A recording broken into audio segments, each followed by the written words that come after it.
Here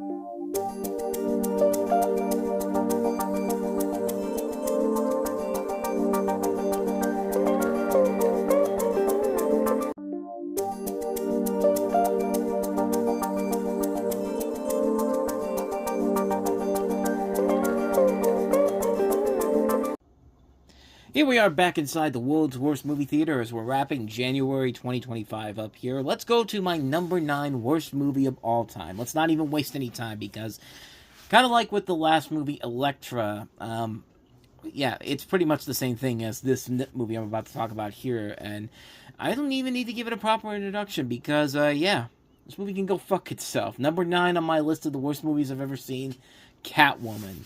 And once again, kind of like with some of the other movies here coming after, 1989, between 1989 and 2007, we're getting into the movies that I pretty much have already covered in long detail on Time About the Movies. And just to repeat myself again on these movies would seem pretty pointless. So why don't I let myself back when I did this on the July 23rd, 2004 episode.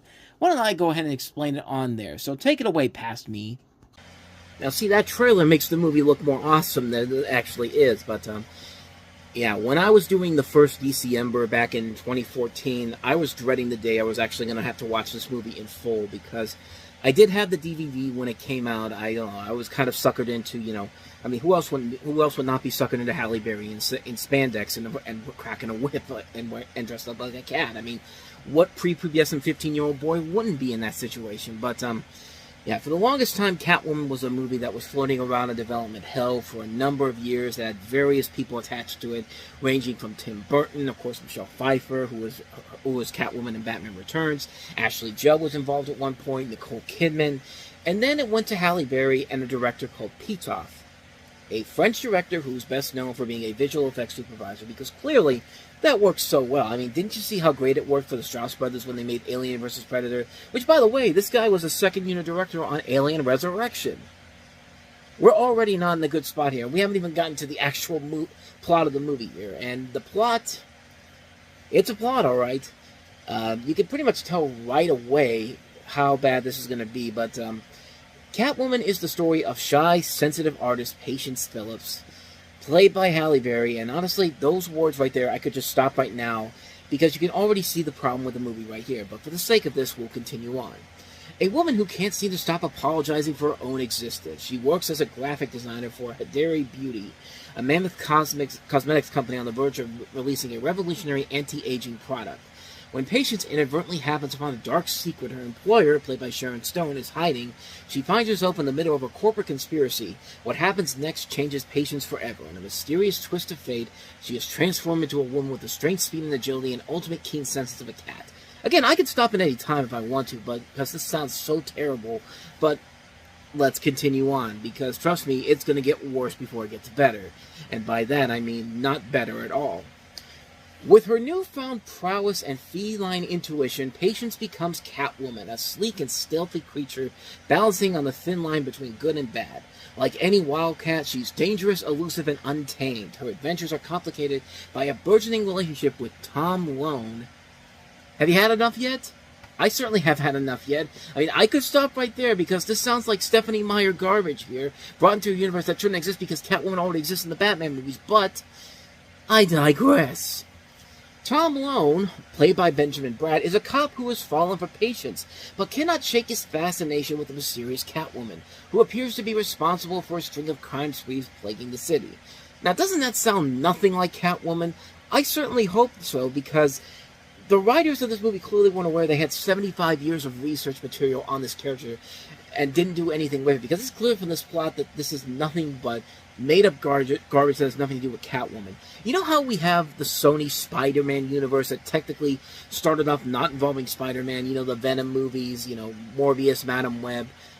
Imagine that, but almost 20 years prior to that, and it's only contained to one movie instead of multiple movies that somehow keep getting worse and worse with every film. But I digress. I mean, it's not even the worst part of the movie, honestly, and where do you even start? Let's start with the names. Patience Phillips, Tom Lone. Tom Lone. Names that do not sound realistic by any means necessary. So why are they named these characters? Because we have Alex Borstein from Family Guy in here. She has to be the comic foil, and she's forced to make a really unfunny joke about his last name, only to have it end with her saying Bone. I mean, I swear to God. I mean, the scene in particular would make even Lois from Family Guy lose her mind here, because it's that bad of a scene. Like, it's forcing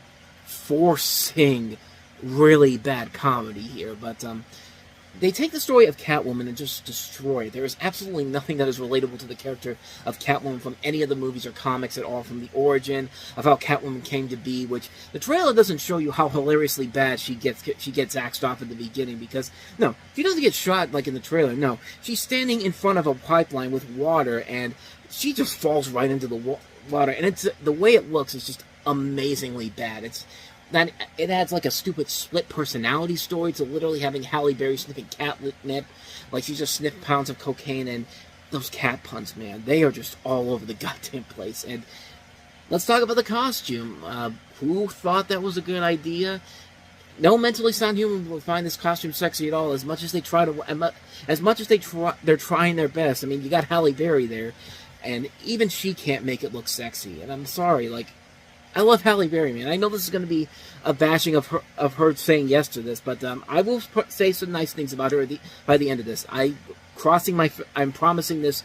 You're seeing my fingers crossed. I will say positive things about Halle Berry of this, because there are things about her in this movie that I will say that are positive. But getting back to the movie itself, every character in this movie is stupid. Tom Holland spends way too much time figuring out who Catwoman is. Like, she's just like Batman in every way, when clearly she isn't in this movie. Like, the villain is so stupid because her plan is not really evil. She lies to herself right in front of Catwoman.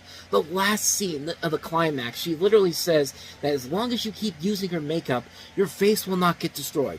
2 minutes later, her face gets so screwed up, so clearly the makeup isn't any damn good. The biggest problem this movie has is that it's one of those movies that's aiming to empower females. And there have been movies where you can empower females and actually have a good movie out of it. I mean, the first Alien.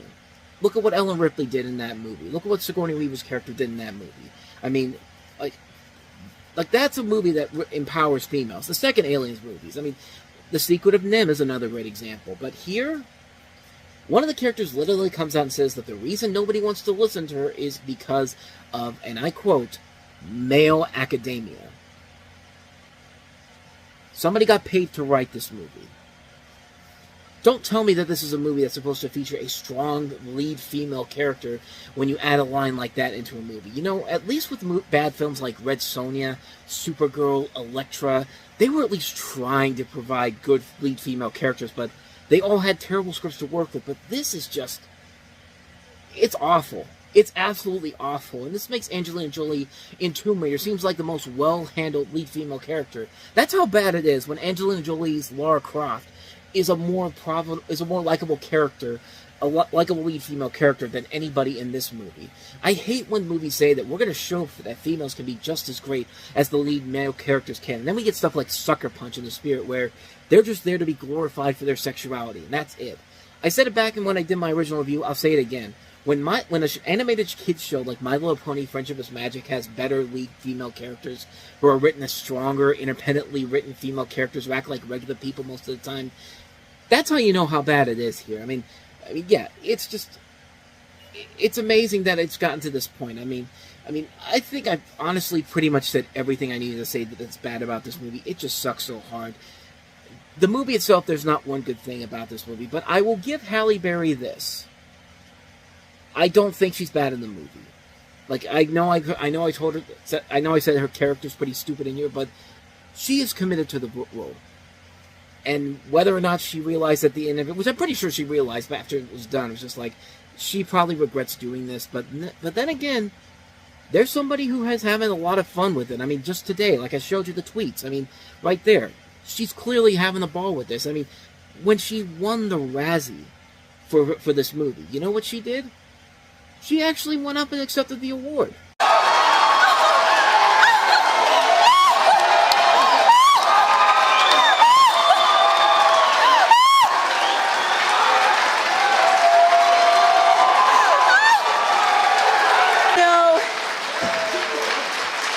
got so many people to thank because you don't win a Razzie without a lot of help from a lot of people. So please indulge me and just let me, go through this. Like, yeah, she probably knows the movie is bad, but you know what? I give her a lot of credit for having a lot of fun with this whole idea. Yeah, I mean, it's like when Sandra Bullock won the Razzie for All About Steve. Yeah, she knew it was a bad movie, and she went there, because most people don't go to the Razzies to accept these awards, but you know what? She went there, she accepted her award, and, a day later, she was an Academy Award winner, too. I mean, Halle Berry's already got her Academy Award. She's made many, many movies since excuse me. Sorry, I burped there for a second, but she's made Halle Berry's made many, many movies after Catwoman that shows that this is still a really good actress. This was just a bad movie to star in. And she has starred in some bad movies since this, but, yeah. Like, it's not her fault the movie is bad. She is trying her hardest. I mean, it's not her fault the character is written badly. It's not her fault the movie is it's written badly. It's not her fault that this movie is what it is. It's just a really bad idea that just, it's just a terrible, terrible film. I mean, what more do I even need to say about this film that hasn't already been said already? There is one more thing I do need to say, though. Batman, for the love of God, come back, please. Can we please get to next summer when you have when your big return to the movie comes? Because, man, we miss you badly, man. We miss you really, really badly. So, couldn't have said it better myself. Yeah. Not much more you can really add to this that hasn't already been said in that review. Catwoman is pretty effing bad. Pretty fucking bad. Why am I censoring myself? I already said it. But, yeah. Yeah. I think you can tell which direction I'm going to go here. So, yeah. Avoid Catwoman like the plague. It's my 9th worst movie I've ever seen in my entire life. So, if you want to see what I had to say about Elektra last time around, please go ahead and hit that video in the corner there. Check out some of the other the videos I've done before this about the worst movies I had seen. And I will see you guys next time.